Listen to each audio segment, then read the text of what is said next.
Hey, fight fans, Michael Hernandez here of MLH Media, and we are here today with the 10-second mark. And I'm here with Isaiah Munoz, the 559 Fights new Bantamweight champion after his victory at 559 Fights 99 against Isaac Larrave. I Isaiah, how you feeling today, man? I know this has been it's just been a whole lot of celebrating, everybody at dethroned down to even the city of Sanger. How you feeling, man? Man, it feels good. A lot of hard work put in, man. It feels good, but another fight, another right back to it. So, I mean, it's not much time to celebrate. We got to get right back into it, man. Yeah, what was the reaction for you when Jeremy Lechow and everybody came to you and they said, "Hey, we got Gabriel Reyes for you on September 16th." And for the main event, for their big 100th event, was that a big surprise to you, or was it something like, "Wow, that was it more of an honor?" Well, how were you feeling? Oh man, so going into the fight, this previous last fight, we knew that once we won, or once we if we got the win, which we did, that we wanted to hop right back in for the 100. I mean, it's the 100th event, 559 fights, man. You can't go wrong with that. So Yeah. it's gonna be a dope event. We wanted to be on it, and we wanted to be one of the high, like, to get noticed mainly, and it worked out perfect, man. He got me the call for the main event, and couldn't have worked out better, man. That's dope. You have gathered yourself quite the reputation over here at 559 Fights. You fought a pretty plethora of good opponents. Obviously, Isaac Larrave had been somebody at 559 Fights that had made a name for himself, and then beating Devin Guerrero. Your resume speaks for itself, man. You beat a lot of these guys that have come into the bantamweight division, and you've definitely proven yourself. Was there any trials and tribulations for you before this fight? Obviously winning the championship was a big event for you, but in your Yeah. previous fights, was there anything that led up was like, man, MMA, I don't know, it may be a little bit hard because obviously the amateur MMA route, it can get a little bit tough, Yeah. going through the whole cycle, no pay. Obviously, it can get a little bit tough finding some fights sometimes, even in the amateur circuit. Was there ever any doubt leading up to this championship journey? No, there was never no doubt. But I mean, with COVID coming around, when I did want to get my career started back, when I had graduated high school and I wanted to, yeah, COVID had came, and then kind of set back a lot of things, especially with the training and stuff. So it was with that, it was a big uh, bump in the road. But after we got on the road with that, and then my first fight I had after that, I knew that just all the pieces were gonna come together, especially training at Dethrone. I knew that I'm in right hands, bro. Like, we got some of the best fighters from the valley out here supporting me and training me. I know if I go and do and put in the work in at practice and do everything, that there's nothing that can stop me. So I just trust in my training, trust in God, and I just know that if which is this is what I want to do, that everything will work out as planned. Yeah, for you, you did have that little bit of a gap in competition. You had, but then you just 2022 on, you kind of carried on and carried forward. Was there something that kind of sparked interest in you that really just made you want to jump into training a lot more? Or was it like how you said, the whole COVID and everything like that, that was really getting in the way? Because that's a big thing for fighters that can Yeah. also lead to not wanting to fight, is like how I was saying before, not being able to find fights. It could be a pain in the ass being an amateur fighter sometimes for you guys. Yeah, man. Seeing these guys that were fighting for the 135 belt, and seeing how Devin got the shot from formerly being at our gym, and then just seeing how the 135-pound division was playing out. I've fought 3 times already this year, and I just told myself, like, man, like, I should be in that position right there. I should be the champ.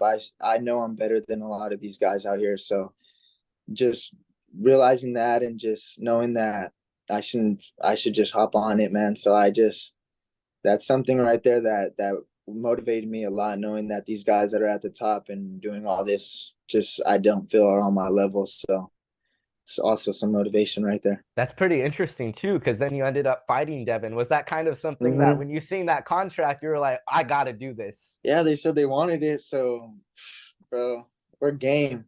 We're down. Yeah, that is definitely a very game move. I mean, that's pretty crazy though that you seen the motivation, obviously seeing guys that you had trained with and seen they were getting title shots, or even other guys that were getting 135 shots, and you're like, hey, I think I could do this. That's pretty I could interesting fit in there. that, yeah, that you ramped it up because oftentimes a lot of guys, they see championship guys and they get intimidated. But you were like, hey, I'm stepping up to that challenge. When you got Isaac Larrave as your opponent, was there what was that camp? How was the process going into that? Because I know you were very, very locked in. You know, it was very reserved training camp, and you were very eyes on the prize. So give us a little glimpse into that. Yeah, so I actually had an opponent before him, this kid named Justin, I believe. And yeah, he had pulled out, I think 2 weeks after we had signed the contract. And I had already been training for his style of very well conditioned person that's going to bring the fight. And when he pulled out, they had gave us Isaac and or Julio, I'm not sure what they call him by, but they had gave us him, and he had actually fought that guy, and they had went close, like a split decision fight or something like that. So it wasn't much changing up the game plan. It was knowing that I'm going to go in there with another guy that's very well conditioned, that's ready to bring the fight and wherever the fight goes. So yeah, going into that, it was the same strategy, same game plan, and trained hard.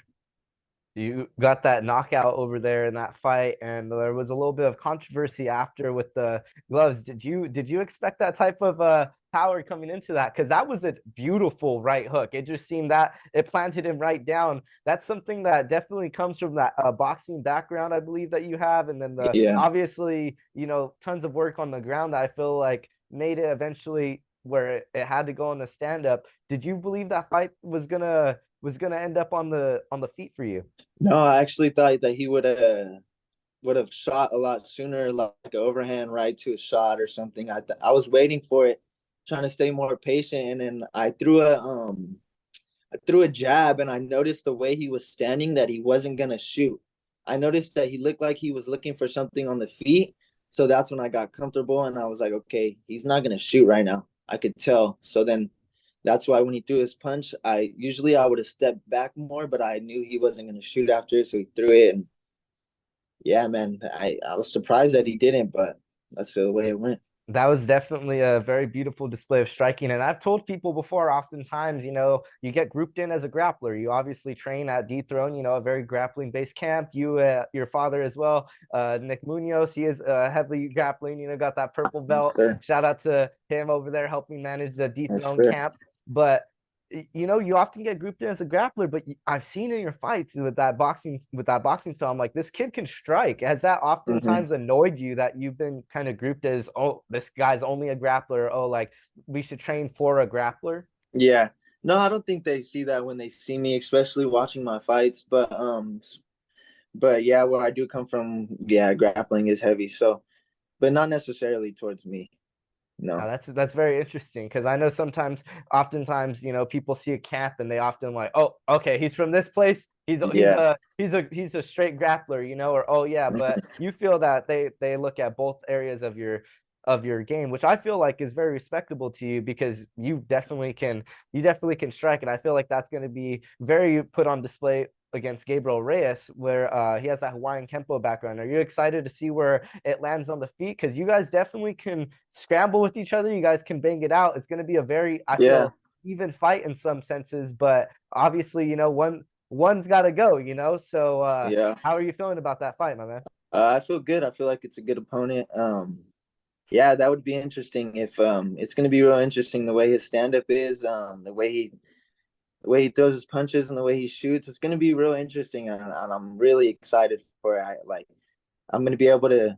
I wouldn't say necessarily test myself, but I mean this is a 3-0 guy that's coming in 3-0, and I'm very excited for the matchup, man. It's gonna be a good fight. I know it. Yeah, he's someone that's been very active, fought against someone that you train with over there, Joey Rojas over there at Dethrone. Hmm. So, a little bit familiar to the Dethrone camp, but definitely should be a very, very interesting matchup between both of you guys. I'm very excited Hmm. to see the matchup between you guys because I was telling people, I'm like, dude, they both can scramble and they both can duke it out. So I'm wondering where this fight is going to land, but I'm very Yeah. excited to see that you see that as well in this fight.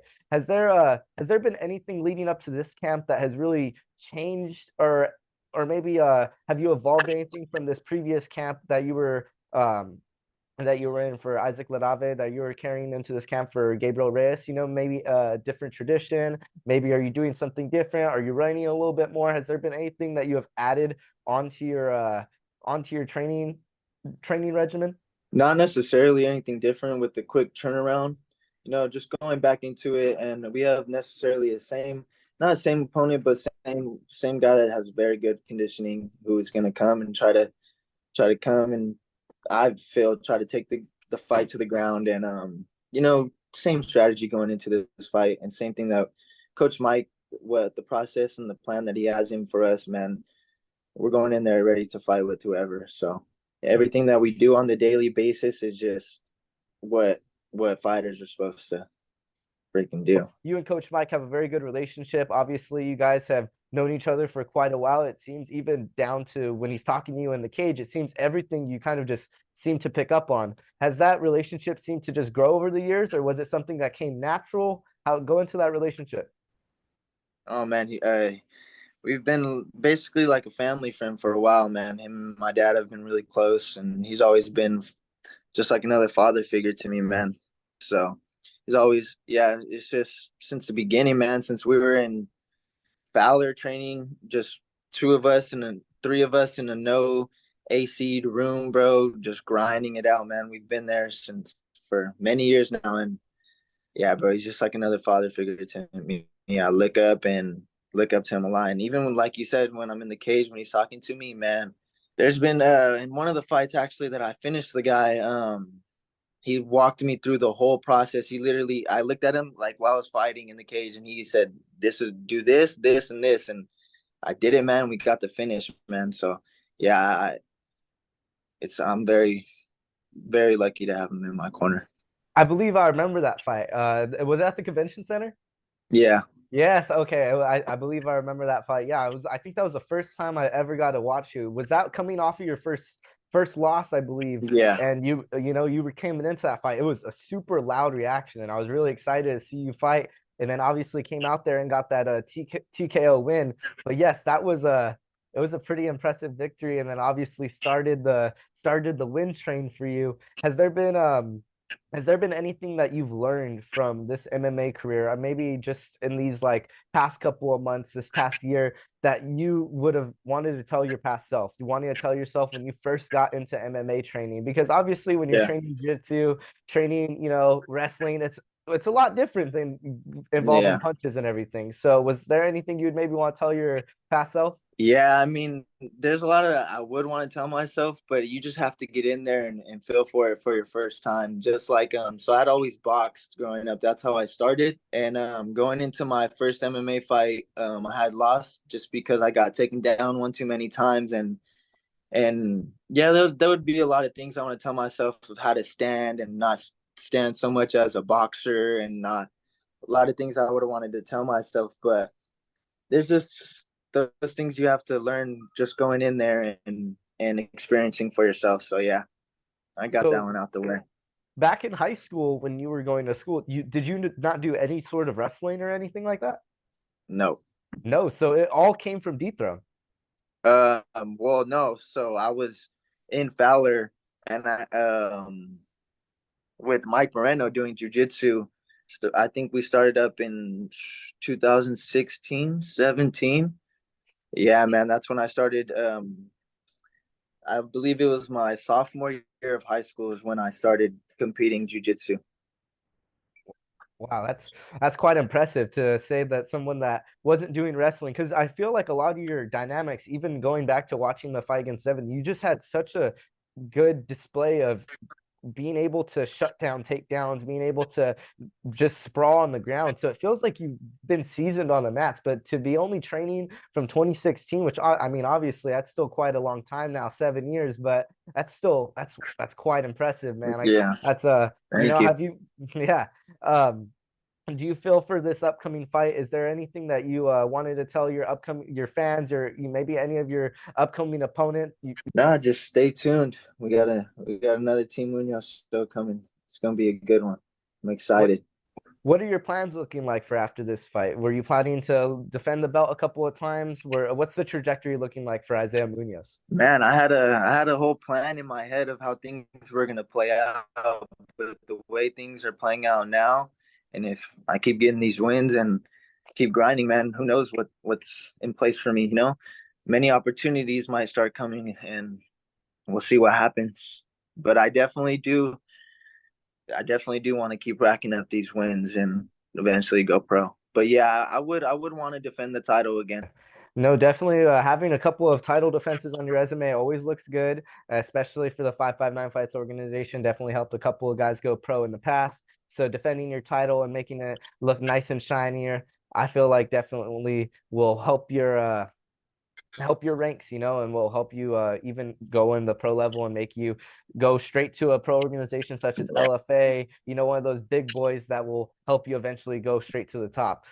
Was there an For eventual sure. goal to go to the UFC or go to a boxing organization, or what exactly is your goal? Like, do you have something that I know you said you had a kind of picture perfect goal lined up and maybe it didn't fall out, but is there something that lined up like, oh yeah, if this happened, like I'd have to go for it? Yeah, man. I mean, the goal eventually is to go pro. So definitely do want to go pro, and I mean, you can only see what happens from there.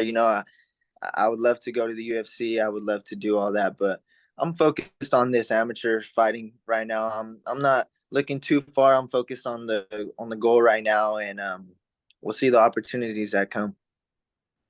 Yeah, so you definitely are growing a lot of opportunities, especially in the city of Sanger. I feel like a lot of support has grown over there, especially for the MMA community, which may be something that hasn't been seen before. Obviously, football gets a whole lot of love there in the sports community, but you've been showing a lot of love over there and gaining a lot of love. How does that feel to get a little bit of love from the city of Sanger?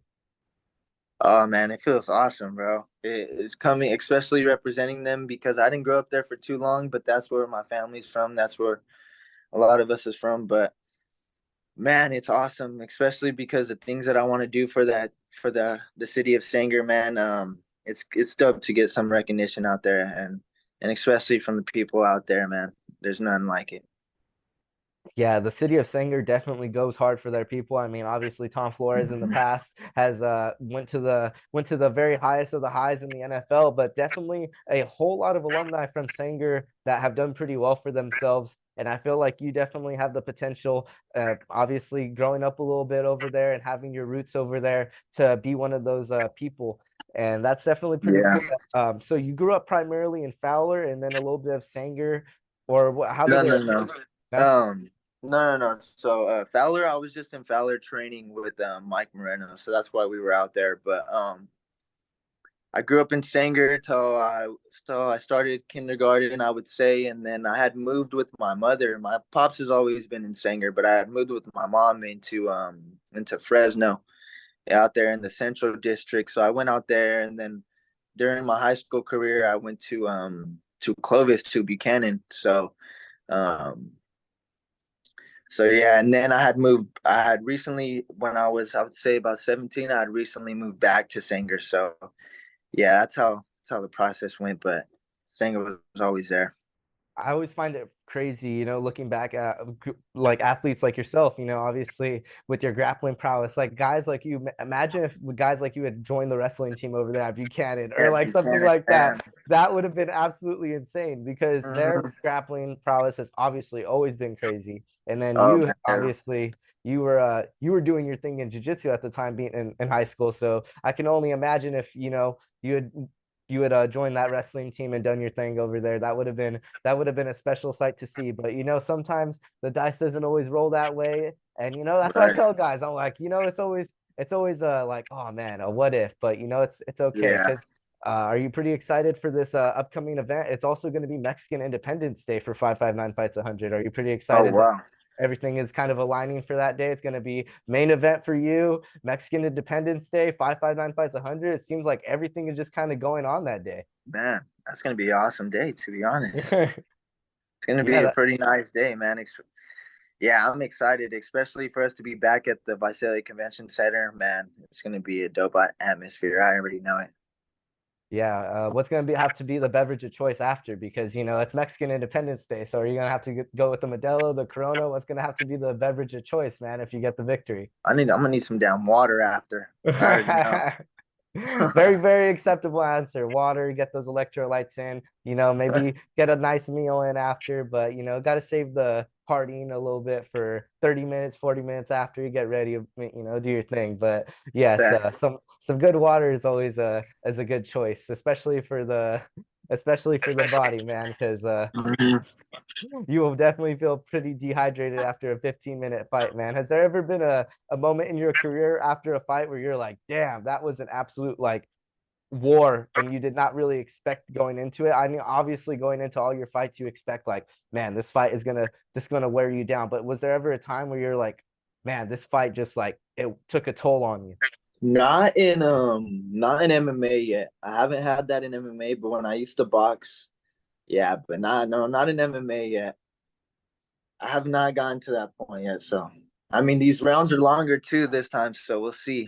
Yeah, I feel like you definitely have in all your fights, you don't like really tire down. You don't really look too like worn down after your fights. And I feel a lot of your fights have gone down to the decision, so you've had to play out the whole entire fight. So I feel like going to the 3 minutes for each round, I feel like it won't be a crazy adjustment for you. But I am Yeah, definitely very excited because we're going to get 9 minutes of Munoz action. That means that's going to be definitely a whole lot more fun. But make sure that you guys are yeah, buying tickets for 559 Fights 100. Is definitely selling out fast. The VIP tables have already sold out for the event. So make all sure you guys are gone. buying. Yeah, I was gonna say, make sure you guys are buying your tickets because this is definitely going to be a historic event to be at. As you said, the Visalia Convention Center. He's going to be the main event. Isaiah Munoz versus Gabriel Yes, sir. Reyes. It's going to be Let's a get it. absolute barn burner. I cannot wait. I'm going to be there, going to be talking to the winner of the fights, and also, cannot just wait to see what happens in total at the event because, as we said, it's going to be a historic event. For the for the organization to be at 100 events is just absolutely insane. So I'm very excited to be over there and for you to be headlining it. It's going to be an absolutely awesome time. Was there any final messages that you had to say? I know obviously we were talking earlier, to your opponent and everything like that, but was there anything that you had to say just in general, maybe to sponsors or to anything like that? I know you had a couple of people that were helping support for this fight. Oh man, just tune in. Thank you to definitely to all my sponsors, and just thank you to my pops for being there with me by my side through it all. Thank you to my coaches for striving, and you guys will see another Munoz that you guys haven't seen this upcoming September 16th. Make sure you guys get your tickets. Tune in. Yes, yes, it will be a very, very exciting night on Saturday, September 16th for 559 Fights 100. So make sure you guys are buying your tickets. This is Michael Hernandez of MLH Media, and we are going to be signing out with Isaiah Munoz, the 559 Fights Bantamweight champion, as he will be defending his strap at the historic 559 Fights 100 event, the 10-second mark. Signing out. Thank you, brother. Have a good one. Bye.